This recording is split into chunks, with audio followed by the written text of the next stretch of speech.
This is Leonie Hobson. In this presentation I'll be talking about the cardiovascular system, including its function and structure. The different parts of the cardiovascular system are the heart, the blood vessels and the blood. I'll be expanding on these 3 points later on in the video.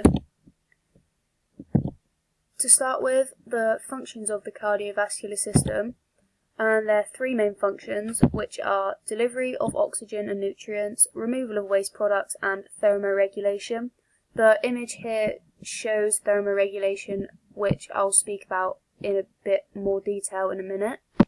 The delivery of oxygen and nutrients is the main function of the cardiovascular system, as it's essential that the whole body can be supplied with what it needs. The body is in constant need of oxygen and nutrients, so it is good that they can be supplied within the blood. Without this supply, the body wouldn't be able to function as well. This is because it wouldn't be getting the essential things it needs, for example, oxygen. During sporting performance, the delivery of oxygen and nutrients is very important, as then the body is getting the energy that it needs to perform well. The blood also transports other components of blood, such as white blood cells. The removal of waste products are also important because carbon dioxide can be removed from the body, so things get removed as well as being delivered. The removal of waste products prevents the body from becoming fatigued. For example, removing carbon dioxide and lactic acid from the muscles prevents the body from becoming fatigued. This is very important during exercise. This prevents fatigue as the muscles aren't being hindered by the waste products when they try and contract. The waste products get removed from the muscles and the body organs through excretion. Also, during exercise, the amount of waste products being removed will increase, such as carbon dioxide, because the body needs to be free of waste products so it can continue through exercising. Also, when we exercise, our body will produce more waste products due to the oxygen being delivered to the working muscles and then being replaced by carbon dioxide, as well as producing lactic acid. Thermoregulation occurs to help maintain the body's core temperature, which is important so that the body doesn't overheat or become too cold. The body's temperature is controlled by the baroreceptors in order to help control the blood flow. This can either be vasoconstriction or vasodilation. Vasoconstriction means that the centre of the vessel, which is known as the lumen, becomes smaller. This maintains the body's temperature and keeps it warmer, as the blood vessels are closer to the core of the body where it's warmer. If the vessels vasodilate, then the lumen will get bigger and the blood pressure will decrease. As they dilate, the blood vessels are closer to the skin, so this helps cool down the body as the heat can be released through the surface of the skin. I'll now talk about the heart, and I'll speak about the 3 layers of the heart and types of circulation that occur. And this shows the 3 layers of the heart, and this is a simple diagram to show where the oxygenated blood goes and where the deoxygenated blood goes. I'll start with the 3 layers of the heart, and the first layer I'll speak about is the pericardium. This is the outer layer of the heart, and it helps to maintain the shape of it. This is because it covers the whole heart and keeps it in shape, as it is a strong bit of muscle. It also reduces friction when the heart contracts, which enables the heart to contract more smoothly. The myocardium is the middle layer of the cardiac muscle, and it's also the thickest layer. The fibres within them also help the electrical impulses of the heart when it beats, as they are connected at points called intercalated discs. So this is what happens when the heart contracts, the impulses go through and then contract the heart in a rhythmic way. Finally, the endocardium is the very inner layer, and it is used to prevent friction from occurring between the flowing blood and the heart muscle. This helps the blood to flow smoother without any restrictions, so it can be delivered to the body easier with less pressure. On to types of circulation. The first type is systemic, and this is the type of circulation that occurs between the heart and the body. The heart will deliver oxygenated blood to the body, and then the body returns the deoxygenated blood back to the heart.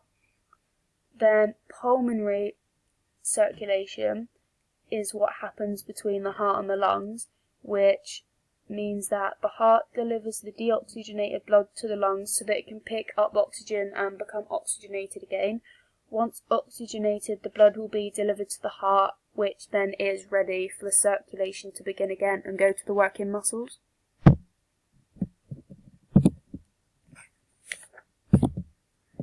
I'll now speak about the heart contraction. Within the heart, there is a network of nerve fibres which help to control the contraction. There's 4 different types of fibres, and they are the sinoatrial node, the atrioventricular node, the bundle of His, and the Purkinje fibres. This image here just shows the SA node releasing the impulse and then how it goes through to make the heart contract. The sinoatrial node is also known as the pacemaker, and it is located in the right atrium shown in the photo here. As it helps to control the heartbeat, it sends electrical impulses to cause the heart to contract. The contraction happens in a wave-like manner, which also contracts the atria. The impulse from the sinoatrial node then contacts the atrioventricular node, which is located in the bottom of the right atrium here. And once it's received that impulse, it will resend the impulse through the network of nerves of the ventricles, which then causes the ventricles to contract. The bundle of His is the bundle of branches which receives the impulse, which is here, and then once they've received the impulse, they will send it from the atrioventricular node to the ventricles. There is a left and right branch, which is shown here, which helps to allow the impulses to leave the atria and to the ventricles to go to both sides. Once it has left the bundle of His, they go into the Purkinje fibres, and these are found beneath the endocardium in the ventricle walls, which are around here. Once the impulse is in there, they conduct the impulse, and then that then allows the ventricles to contract in the way they do, which is like rhythmical and from one side to the other. I'll now do a purpose games, which is of the structure of the heart, and as I'm going through the game, when each label comes up, I'll explain like what that part of the heart does. The image is also flipped, so the left will be the right and vice versa. So to start, we have the pulmonary vein, which carries oxygenated blood from the lungs to the left atrium. Now we have the aortic valve, which is used to prevent backflow from the right ventricle into the aorta. Now we've got the bicuspid valve, which stops blood flow going between the left atrium and the left ventricle, so it keeps the 2 different types of blood separate and makes sure that the right type of blood goes to the right place. The superior vena cava is found at the top there, and it is a vein that's large and short, which carries deoxygenated blood from the upper half of the body toward the right atrium. The right ventricle is found there, which contracts to push the blood into the pulmonary artery to be oxygenated. The inferior vena cava is found there, which is also a vein, and it carries the deoxygenated blood from the lower half of the body to the right atrium. The left ventricle is there, and the purpose of this is to contract and then pump the blood into the aorta to go around the body. The pulmonary valve is in the middle, and that its job is to prevent any backflow from the left ventricle into the right atrium. This is the right atrium here, and this contracts to push blood into the left ventricle. The left atrium can be found there, and this job is to contract and pump blood into the left ventricle. The septum is there, and this job is to stop oxygenated blood and deoxygenated blood from mixing, because then otherwise the wrong type might go to the wrong place. The aorta is found at the top there, and this is the largest artery in the body, and it goes from the left ventricle to transport the blood around the body. This is the tricuspid valve, and its job is to stop backflow from the right atrium to the right ventricle. And you've got the chord tendinae, which is used to stop the bicuspid valve and the tricuspid valve from turning inside out, because then the valves wouldn't actually stop backflow. Finally, we have the pulmonary artery, which is used to prevent backflow to carry deoxygenated blood away from the heart.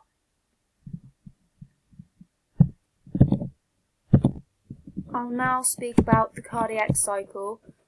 During the cardiac cycle, the atria and the ventricles contract and relax. When they contract, it's called systole, and when they relax, it's called diastole.